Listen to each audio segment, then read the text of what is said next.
really cool about this is he sent over a ton of emails. We kind of kept in touch about this deck, and he's like, I really want to send you like a good layout of the deck. So he waited for a little bit. He played a few games with it, took some notes while he was playing, and then sent me over this. So that's actually really cool. The extra work is appreciated. So let's see what we got. The deck breakdown starts with a gameplay and plan overview, as well as an ideal starting hand, and then leads to leads into powerful combos, tips, then win conditions and game-ending plays, and finally its weak points. Apologies that it's a lot of text. Wanted to list a lot of the nuances. That's fine, dude. I love this. So, firstly, it's quite a budget deck, and I could definitely be helped with cards such as Vornklex, Monstrous Raider, Old Gnawbone, Doubling Season, Ancient Copper Dragon, etc., etc. I play the mid-game with Ognis, using the level 1 Goblin strat of acting like you were the weakest player at the table, making only one of the two players per turn. Making only one or two players per turn. Weakest player starting of hold on, let me reread this. I play the early mid game with Ognis, using the level 1 Goblin strat of acting like you were the weakest player at the table. Oh, making only one or two plays per turn, sorry, and asking people if you can hit them with just a couple creatures for treasures and let them hit you back in exchange. It's pretty cool. So you play like this small guy. You're like, I'm no threat. I literally just need a couple treasures. Like, can I get some treasures early game? This deck's just like a cool little gimmicky deck, and you're playing like the, well, I'm not a big threat game, which is I love. Let this continue and slowly grow until you have the cards and resources to burn 12 or so mana for treasures and lands, and performing a play such as casting Zorn, Jolene, and then Marut to create 15 treasures, and then using that for continued shenanigans and dumping your hand. That also seems very good. This deck relies constantly on either playing the weakest player at the table or absolutely dominating it and using removal and ping damage to control every other player. Anywhere in between, and the deck will fall apart. That's really interesting. So it's either a really hyper early game, like Stomp Fest, or you kind of fall behind and you play the weakest player. So that's interesting. An ideal opening hand would be Command Tower, Glimmer Void, and Stagwood Bridge for lands, Captain Landry Storm, Threefold Signal, Zorn, and Jolene to immediately jump into treasure generation on turn 3 and quickly snowball into absurd numbers. That seems like a super good starting hand. Threefold Signal is one of the most potent game pieces in the deck. I've never heard of it, so I'm excited to look at it in this deck. Allowing future setup via the Scry 3 and being able to copy many of the best cards in it, such as Crew Captain, Rebuild the City, Lavalanche, and Unleash the Inferno. Using cards like Conduit of Worlds and the emblem of Ren the Realmbreaker can change the game if you get into it, allowing you to loop fetch lands and other permanents with powerful death triggers like Jury, and then get them back again. That seems really good. Playing Determined Iteration with the Smog token created by There and Back Again out will allow you to create 14 extra treasure tokens. That seems really, I don't know what that card does, but again, another one I'm super excited to see. Using Rebuild the City on an indestructible artifact land will create indestructible 3/3s. If you had Threefold Signal out, you can replicate it, creating many extra copies of the land, which are powerful at game enders. That seems really good.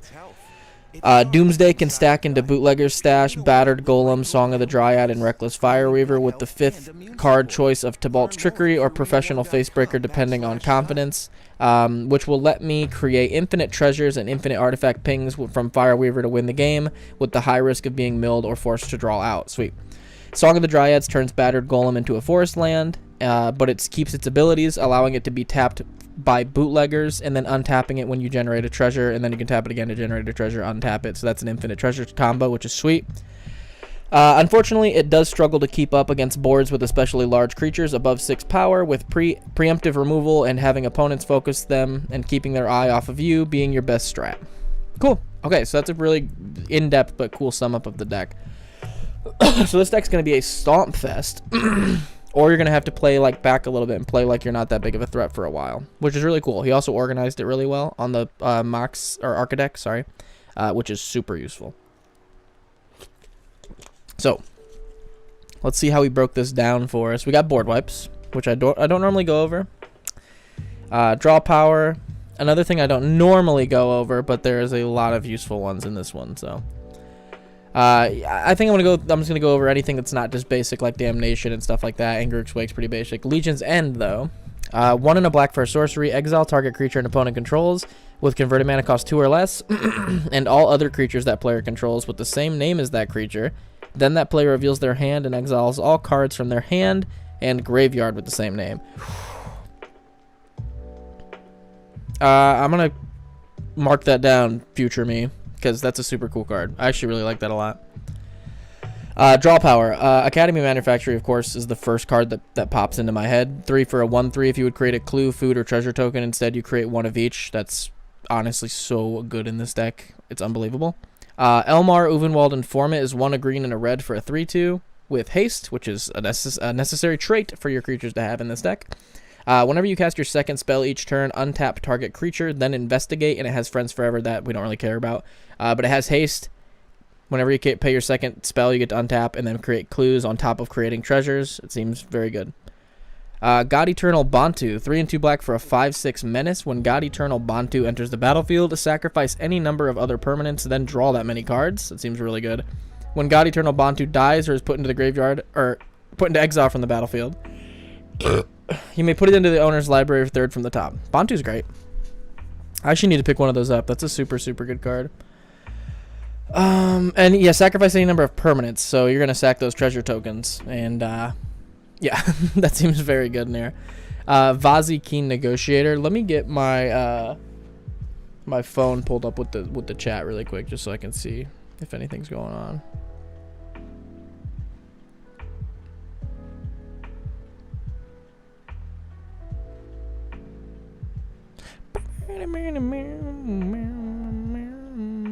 You alright, man? Oh my gosh, it scared the crap out of me. Scared the crap out of myself.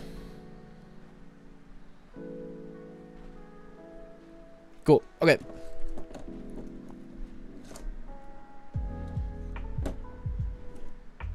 Sure.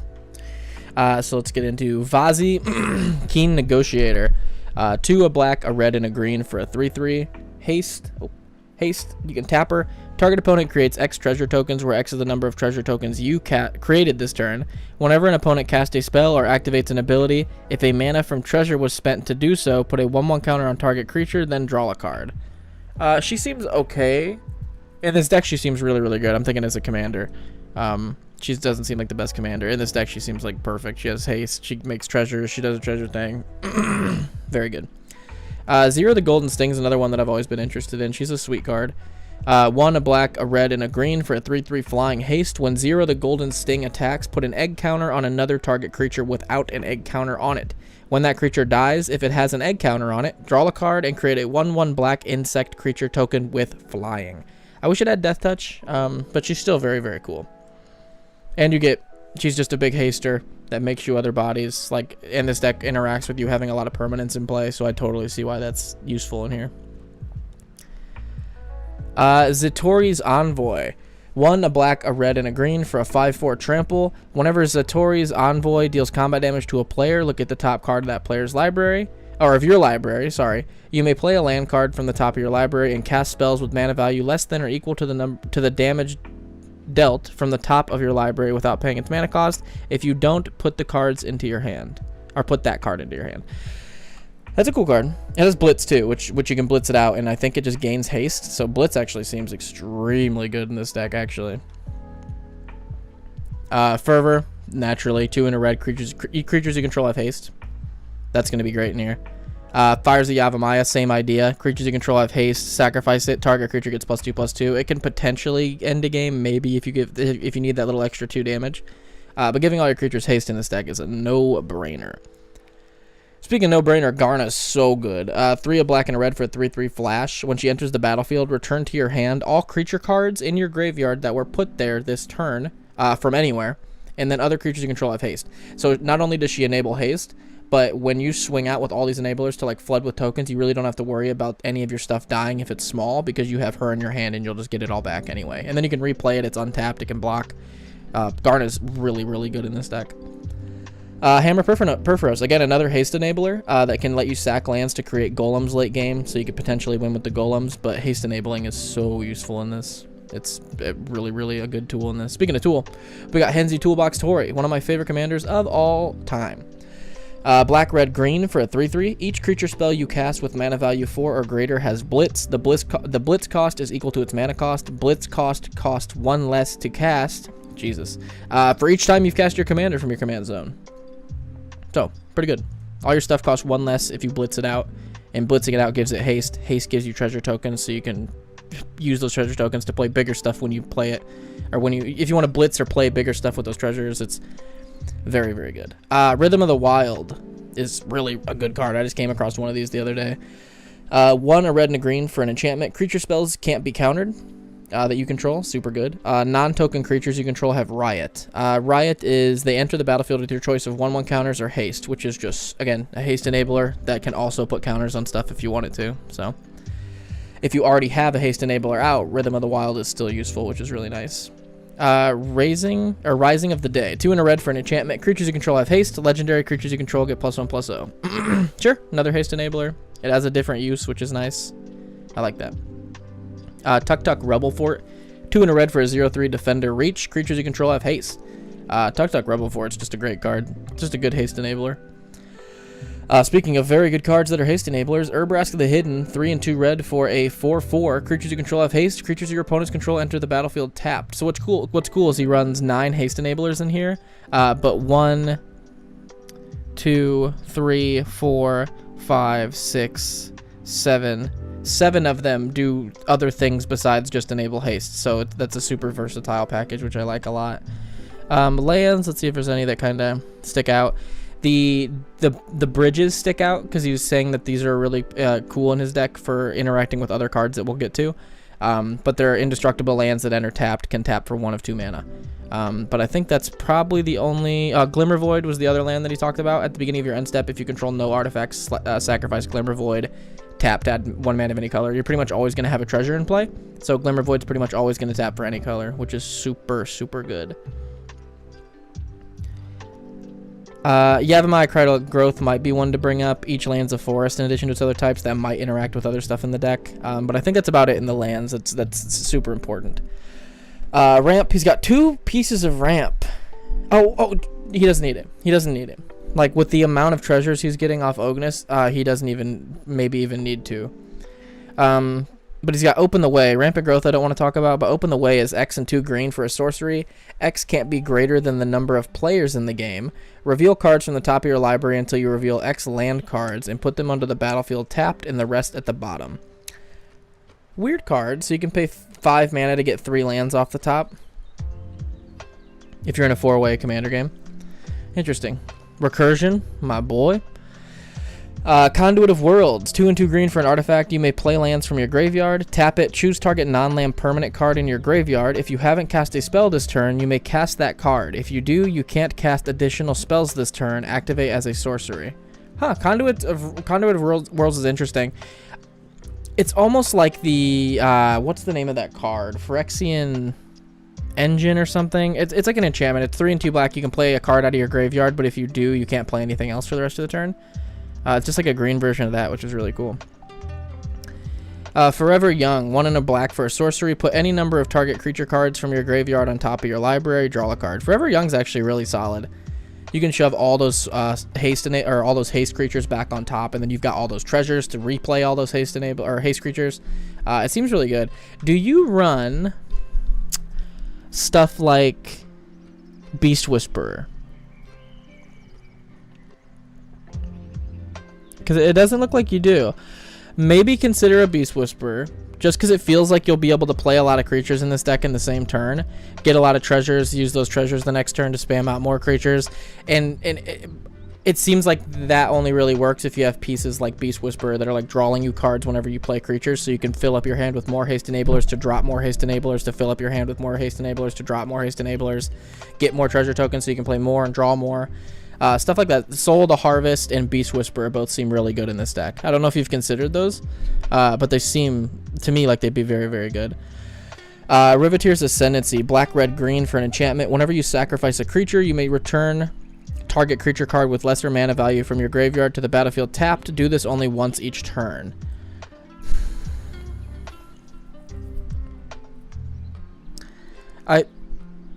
And I'm like a 90% sure I'm probably missing something. This is the only card that I've been kind of meh on in this deck. I don't know if I'm a big fan of that. I don't know if you have enough ways to just sack creatures. I mean, you do have a lot of ways to sack creatures. Let's be honest, but I don't know. That's just the one that's just kind of a little speed bump in the deck for me so far, but it is a really cool card.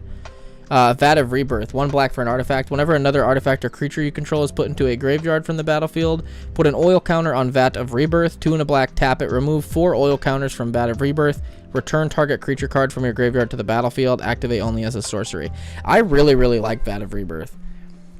I don't even know if it's the most solid card in this deck, but I just think it's a cool card. You just, over the course of the game, get to keep returning stuff that died, so I like it.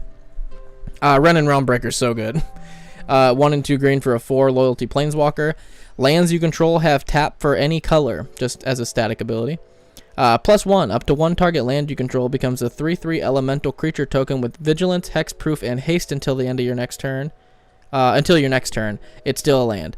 -2, mill 3 cards. You may put a permanent card from among them into your hand. -7, you get an emblem with. You may play lands and cast permanents from your graveyard. Wow. Ren and Realmbreaker is crazy. I think it's just a statically pretty good card in most decks, especially in here.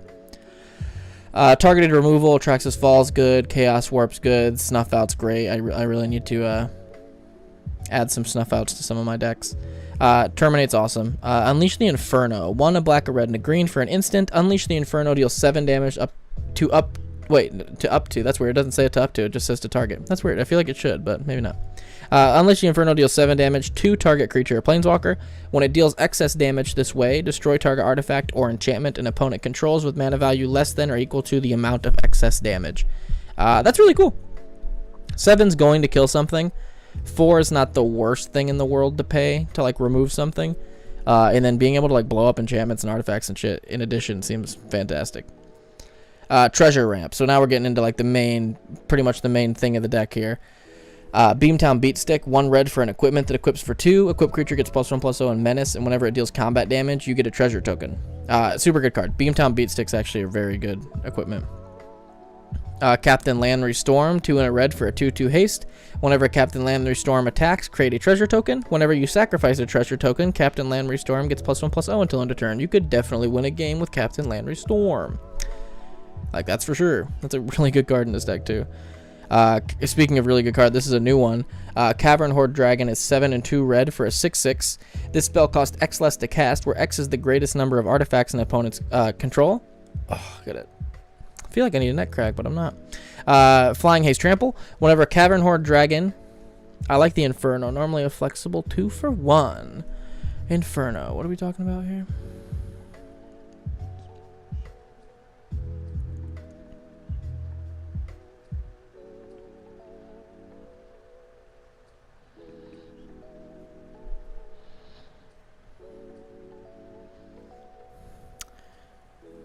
I don't know. Maybe I'm being dumb. Whenever Cavern Horde Dragon deals combat damage to a player, you create a treasure token for each artifact that player controls. Jeez Louise. That seems like a very good card. Determined Iteration. I just talked about this card. This is a super good card. 1 and a red for an enchantment. At the beginning of combat on your turn, populate the token created the last instant. Where's the...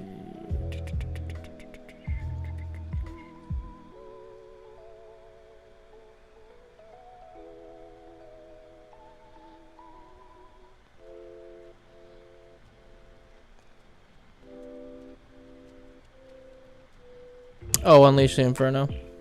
Sorry, I had to scroll down. I forgot I was zoomed in on the page. I was like, I don't see this card. Gotcha. So yeah, that seems... I like Unleash the Inferno a lot, actually. That seems like it kills like most things, and then you just get to blow up other shit too. Where were we? Determined Iteration. 1 and a red for an enchantment. At the beginning of combat on your turn, populate. The token created this way gains haste, and then sacrifice it at the end of turn. Love this card. Determined Iteration's great. Gruul Spellbreaker. I haven't seen this one. 1 a blue or 1 a green and a red for a 3/3 Riot. Trample. As long as it's your turn, you and Gruul spells have hexproof. It's kind of cool. Jolene's fantastic in here. 2 a red and a green for a 2/2. Whenever a player attacks one or more of your opponents, That a player creates a treasure token.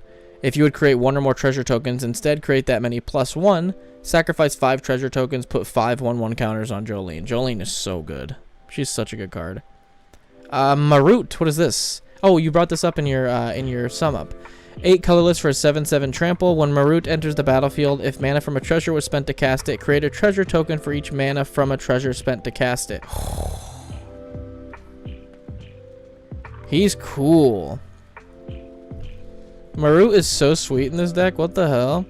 Speaking of awesome, Pain Distributor is so good. 2 and a red for a 2/3 menace. Whenever a player casts... Oop, let me move that little thing out of the way there. Cast their first spell each turn, they create a treasure token. Whenever an artifact an opponent controls is put into their graveyard, Pain Distributor deals 1 to them. It's like a better Sigarden Aid, which I love. Rose Rune Treasurer. I haven't seen this one. 3 and a red for a 4/3 Alliance. Whenever another creature enters the battlefield under your control, create a treasure token. If it's the first time or second time this ability has resolved this turn. Otherwise, you may pay X and have it deal X damage to any target. Oh. Yeah, I definitely think Beastmaster and Soul of the Harvest are something to consider. It seems like it interacts with a bunch of the stuff going on in here. That's a cool ass card, by the way. Sticky Fingers is so good. 1 red for an aura, and it just makes it so whenever it deals combat damage, you get a treasure token, and whenever an enchant creature dies, draw a card. Great card. There and Back Again. He brought this one up again, or in the sum up as well.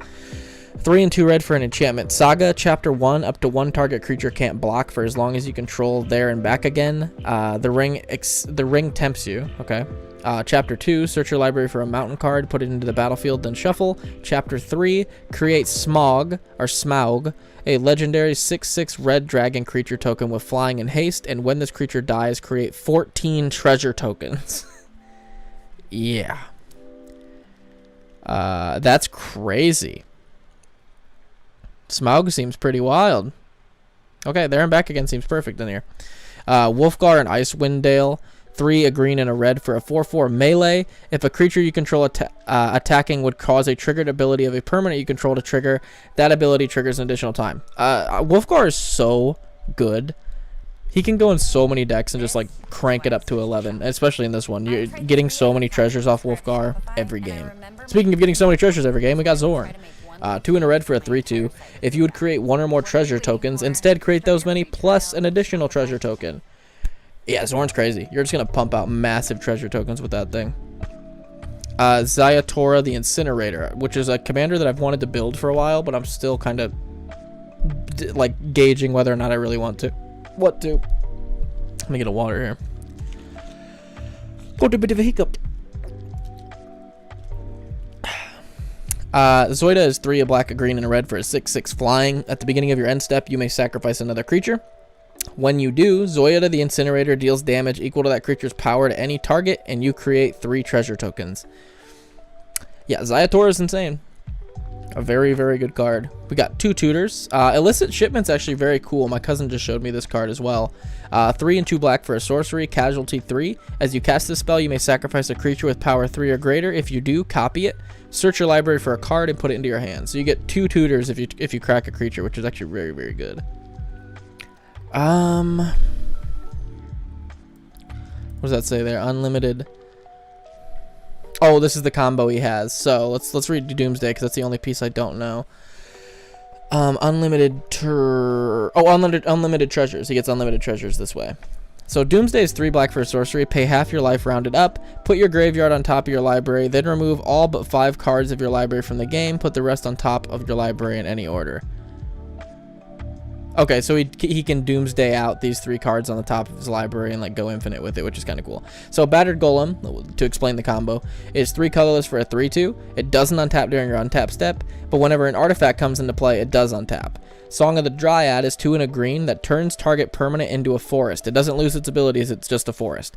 So you do it on Battered Golem. Battered Golem's now a forest. You play Bootlegger's Stash. Lands you control have tap, create a treasure. Your Battered Golem's now a forest.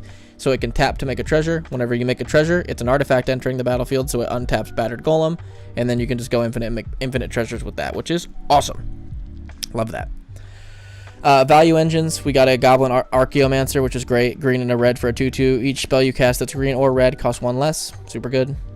Jury, black and a red for a 1/1. Whenever you sacrifice a permanent, put a 1/1 counter on Jury, master of the review. When Jury dies, it deals damage equal to its power to any target. And then we've got Khalif, Reclusive Painter, red and a black for a 1/2. When Khalin, Reclusive Painter, enters the battlefield, create a treasure token. Other creatures you control enter the battlefield with an additional 1/1 counter on them for each mana from the treasure spent to cast it. Very good. So yeah, with Jury, you'll be able to play him. There's ways to sack him, and there's ways to recur him, I believe. I believe he said somewhere that there was ways to recur him in here, which seems really good. Win cons, Revel and Riches is just a straight up win con in here because you're making so many treasure tokens. At the beginning of your upkeep, if you control 10 or more treasures, you win. So whenever an opponent creature dies, you get a treasure. So you're going to win fairly quickly with that card in this deck. Bortusk Liege. I haven't seen this Liege in a minute. 1 and 3 hybrid Gruul for a 3/4 trample. Other red creatures get 1/1. Other green creatures get 1/1. That's a very straightforward Liege. Crew Captain. Red, black, green for a 4/2 haste. Crew Captain has indestructible as long as it entered the battlefield this turn. Sure. Just a good haster that gives you treasure. Family Favor. 2 and a green. Whenever you attack, put a shield counter on target attacking creature. Jeez. Until end of turn, it gains whenever this creature deals combat damage to a player. Remove a shield counter from it, then draw a card. Wow, that's really good. Family Favor is actually sick. I really like that card a lot. Fist of the Demigod. 1 and a hybrid Rakdos for an enchantment aura. As long as enchant creature is black, it gets 1/1 and has Wither. As long as enchant creature is red, it has 1/1 and has First Strike. First Strike and Wither seems good, actually. I didn't even think about those together. Yeah, First Strike and Wither actually seems pretty nutty. That's actually really good. Oh, I love Mr. Orfeo. 1, a black, a green, and a red for a 2/4. Whenever you attack, double target creature's power until end of turn. That's good. Mr. Orfeo's actually a very good uncommon. Rebuild the City is another one he brought up. 3, a black, a green, and a red for a sorcery. Choose target land. Create 3 tokens that are copies of it, except they're 3/3 creatures in addition to their other types, and they have Vigilance and Menace. I mean, jeez. That's really good. He was talking about you can use Rebuild the City and target one of the indestructible lands, and then your land doesn't die. You get 3/3 tokens that are copies of that land, which it was an indestructible land. So you not only get to keep your land, but you also get 3/3 golems that also have indestructible on top of Vigilance and Menace, which is awesome. That's a super cool interaction. I like that. Threefold Signal. Okay, so this is the card he was talking about. 3 colorless for an artifact. When Threefold Signal enters the battlefield, scry 3. Each spell you cast that's exactly 3 colors has Replicate 3. When you cast it, copy it for each time you paid its replica cost. You may choose new targets for the copies. A copy of a permanent spell becomes a token. So anything that's 3 colors, you can pay an additional 3 when you cast it, and you can copy it. Which in here, there's a lot of 3 color stuff. There's a lot of Jund stuff. Like just like looking on the screen right now, I can see 5. And then scrolling down, I can see 6 or 7 more. So we've got at least 10 to 15 3 color cards. And then you can dig for those 3 color cards with the Scry 3. Any of those cards getting copied seems very good. Threefold Signal is actually super good. Just the digging, the scrying 3 for 3. And then just like anything that you happen to play that's 3 gets a copy. Super good. Tibalt's Trickery. 1 and a red for an instant. Counter target spell. Choose 1, 2, or 3 at random. Its controller mills that many cards, then exiles cards from the top of their library until they exile a non-land card with a different name than that spell. They may cast that spell without paying its mana cost. Then they put the exiled cards on the bottom of their library in a random order. Tibalt's Trickery is just good. It lets you dig for certain stuff if you know it's left in your deck. It also just acts as a counter spell sometimes, like a Chaos Warpy counter spell. It's a combo piece in certain decks. Like I just said, there's ways to like know that I've played this many cards, I'm going to get this bomb with this Tibalt's Trickery if I counter my own thing. There's a bunch of really versatile ways you can use that card. Pingers. So we got Grim Hireling, 3 and a black for a 3/2. Whenever 1 or more creatures you control deals combat damage to a player, create 2 treasure tokens. That is such a good card. Sacrifice X treasures, then target creature gets -X/-X, activate only as a sorcery. Grim Hireling is such a good card, especially in here. That seems like it just smokes people. What's up, bruh? What's happening, Quasi Crafter? How you been? We're drawing close to the end, but make sure to rewatch it. And make sure to send me while you're in the chat here, send me a sum up of your mono red deck that you sent me, the mono red deck list. I think it was the first link you sent me, and it was like the deck you recommended when you first sent me the list of decks. I think that's the one I want to do. So if you could hit me with an email of like a sum up, we got you queued up for next week, my guy. Mayhem Devil, 1 a black and a red for a 3/3. Whenever a player sacrifices a permanent, Mayhem Devil deals 1 damage to any target. That's just, oh my god, I didn't even think about that. That's so good with treasure tokens. Like, what? Reckless Fireweaver, whenever an artifact enters, you get to ping someone for 1. Okay. Yeah, that's nutty in here. Soulscar Mage, 1 red for a 1/2 prowess. If a source you control would deal non-combat damage to a creature an opponent controls, put that many -1/-1 counters on it instead. Yeah, Grim Hireling is a house. It is such a good card. Mayhem Devils and Reckless Fireweaver go nutty in this deck. What a crazy set of cards for a treasure deck. If you have both those out, I feel like it's very hard for you to lose that game. Yeah, that's very good. Oh my god. I really like this build like a ton. There's so many cool interactions. The Indestructible Rebuild the City like is one of my favorites. That's like the coldest shit ever. I didn't realize it copied the land, which is 1, just a really unique card, but like 2, like such a cool interaction. I've never seen something like that. The only thing that kind of hit a speed bump for me was Riveteer's Ascendancy. I don't know exactly where that fits in the deck. If it said whenever you sacrifice a creature or artifact, 100% see where it fits in. Sacking a creature, there's not a ton of ways. There might be like 5 or 6 ways to do it in this deck. I don't know if there's enough to justify running it. And I honestly think that was about the only card that I really saw. Maybe Bortusk Liege. But I feel like getting your stuff 1/1 is like extremely good. Is the black-red one any better? The black-red liege or the green-black liege? Either one of those, but oh, run the green-black liege. Oh my gosh, run the green-black liege instead of this one. Try it out. Try running the green-black liege instead of Bortusk Liege. It'll give your green creatures 1/1. It'll give your black creatures 1/1. It'll spit out a 1/1 green and black plant token on your upkeep, which is a 3/3 because green and black creatures get 1/1. And you have so many haste enablers that can be another body that's swinging. So the green-black one might be a good switch for the green-red one.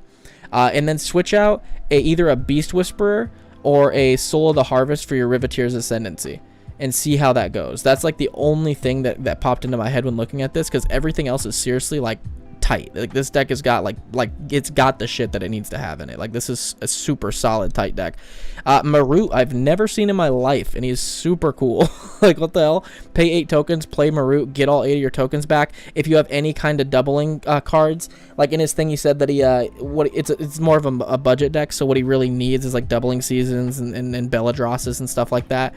Gold or bronze dragon, bronze copper dragon, or ancient copper dragon, or whatever it's called. Some of those really high-end cards are stuff that he needs. But even without that, like this deck honestly looks like tight as hell and like powerful. Like even though it's like quote-unquote budget, yeah, it's only a $280 deck, and most of that's lands. You could probably pick up this without the lands for like $150. So it is budget, but it just comes across like a powerhouse when you look at it. Like when this is laid out like this, it's like, damn. Like this looks really good. Yeah, the 2 suggestions that I said are the only things that come to mind. Other than that, this is a sick deck that I would love to hear about more about how it plays. So if you want to email me more after you when you're playing more games about it, we might do follow-up decks. We might be do some where are they now here in like a year or so with some of these decks. Who knows? But this is a really cool deck. I really like this deck a lot. I hope this video is cool. I hope that like the deck reviews are okay with you guys. Like I hope you're not like, oh, that kind of was not as cool as I wanted it to be. But you know, I'm not expecting it to be like some crazy thing, just kind of looking at people's decks and seeing what I think. But this one is definitely like I'll give this one like a 8 or 9 out of 10 on the scale of fun. This looks like it's a blast, and the treasure token like capacity on this thing's through the fucking roof. This looks like you'll have like 40 treasures out most games, which is already nutty. Anyway guys, if you liked the video, subscribe, leave a like, comment, do all that shit. Or the live stream or whatever. I've got an upload that's actually uploaded at 6, so 44 minutes ago it uploaded, and it's a very cool concept for a video series. It's a brand new series that I'm starting, so let me know how you like the video, because I really gauge the continuation on some of these series on how they react with you guys. So anyway, guys, much love. Go play some Magic, watch the videos, go check out that new upload, go check out the daily card highlights. There wasn't one today because I had a thing with my grandpa, thing with my brother. You guys know the deal. But tomorrow we're back on it. Same old, same old. Is Bootlegger's stash budget? Let's see here. I don't think it's worth as much as it was at one point. Where was the Bootlegger's stash at?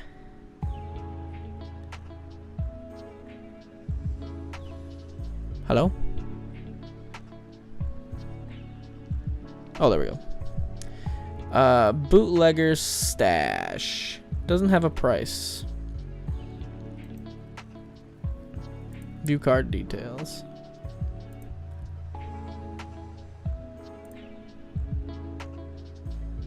It's $6 for a bootlegger stash. It's not necessarily like super budget, but $6 isn't bad. Like, that's seriously not. That's a really strong card too. But yeah, it's seriously not bad price for the deck for how strong it is. Renin Realmbreaker was about the only card where I was like, that's maybe much, but that's still only $10. It's not too much. Revel and Riches is 13, but altogether, like pushing $300. That's not terrible. And super strong deck, dude. Really like this deck a lot. Appreciate you, Carl. Getting better at these deck reviews. I appreciate it. I hope so. The decks all have been amazing and super fun to do, so it's not hard. Much love, guys. Carl, appreciate the support. Cozy Quafta, please send me that sum up of that mono red deck, because I really, really, really want to do that. Layout, energy, and rhythm. Dude, 100%. I'm bringing a little bit more energy. I'm trying to be a little bit more happy with the situation I'm in, because it's not a bad one. Much love, guys. You guys have a good one, and go play some Magic, because that's what I'm going to go do, and I'm going to go eat some like good old-fashioned Indiana beans and weenies, all right? So you know how it is. Anyway, guys, have a good one. Much love. Play some Magic. Sum up all that shit.